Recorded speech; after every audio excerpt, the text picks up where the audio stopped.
어, 여드름 흉터 치료에서 프락셀을 많이 봤는데요. 프락셀은 사실 장비 이름이고 그런 프랙셔널 레이저라고 하는데, 그런 레이저들은 종류도 상당히 많고 또 파장에 따라서 장비도 되게 다양합니다. 그리고 레이저뿐만 아니고 고주파를 이용하는 방법도 있고요. 초창기에 한 20년 전에는 여드름 흉터 같은 게 있으면 레이저 박피를 한다든지 해서 되게 강한 치료를 했지만, 그 이후에는 프랙셔널 레이저가 나오면서 그런 프랙셔널 레이저 치료를 아주 강하게 해서 흉터를 치료해서 어느 정도 좋은 결과를 얻었는데, 최근 한 10년 정도는 제가 보면 프랙셔널 레이저의 부작용이나 불편함을 좀 줄이기 위해서 아주 가볍게 시술하는 게 요즘에 대세인 것 같습니다. 근데 그렇게 치료를 하다 보면 사실 큰 효과가 없습니다. 그러니까 피부의 톤이나 결 같은 건 좀 좋아질 수 있지만, 여드름 흉터 같은 것들이 좋아지려면 사실 상당히 강한 치료를 해줘야 되는데, 장비의 퀄리티도 중요합니다.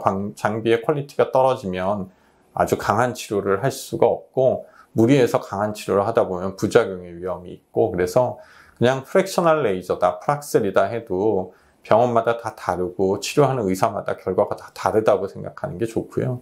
요즘에는 그렇게 여드름 흉터를 프랙셔널 레이저 단독으로 치료를 하는 경우는 또 많지 않습니다. 저희 병원 같은 경우도 프랙셔널 레이저가 한 6, 7가지는 있지만, 그 중에서 제가 여드름 흉터에 쓰는 건 2, 3가지 정도 되고, 나머지는 모공이나 또 어떤 경우에는 피부 톤이나 기미 같은 거를 치료하기 위해서 프랙셔널 레이저를 쓰고요.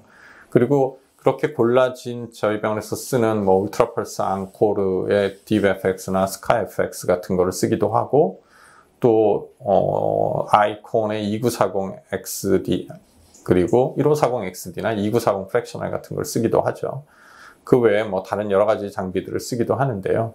그거 외에도 요즘에는 그 PDLA라고 해서 콜라겐을 좀 자극해주고 생성시킬 수 있는 여러 가지 물질들이 있습니다. 그래서 그런 물질들을 흉터 부위에다가 조심스럽게 주사를 해주고요. 그리고 그거를 잘 주사하기 위해서 여러 가지 장비들이 나와 있는 게 있습니다. 대표적인 게 이제 미라젯이라고 하는 장비인데, 그런 장비를 이용해서 흉터에다가 콜라겐 재생하는 주사제 같은 것들을 침투시켜서 살이 차오르도록 하는 방법을 쓰고요.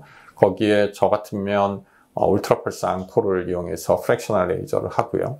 그렇게 저는 요즘에는 그렇게 치료를 하고 있는데, 그것도 시대에 따라서 또 의사에 따라서 병원에 가지고 있는 장비에 따라서 치료 방법은 되게 다양하다고 생각하시면 되고, 중요한 거는 요즘에는 콜라겐을 만들 수 있는 여러 가지 주사제라는 것들이 있고, 그거를 같이 잘 응용을 하는데 그걸 어떻게 흉터 부위에 집중적으로 넣어줄 수 있느냐, 그런 게 중요하고요. 그게 이제 요즘에는 미라젯이라는 걸 많이 쓰고 있고, 그리고 프랙셔널 레이저도 종류가 다양한데 어떻게 하면 깊게 부작용 없이 효과적으로 치료할 수 있느냐, 이런 것들이 중요하다고 생각하시면 좋을 것 같습니다.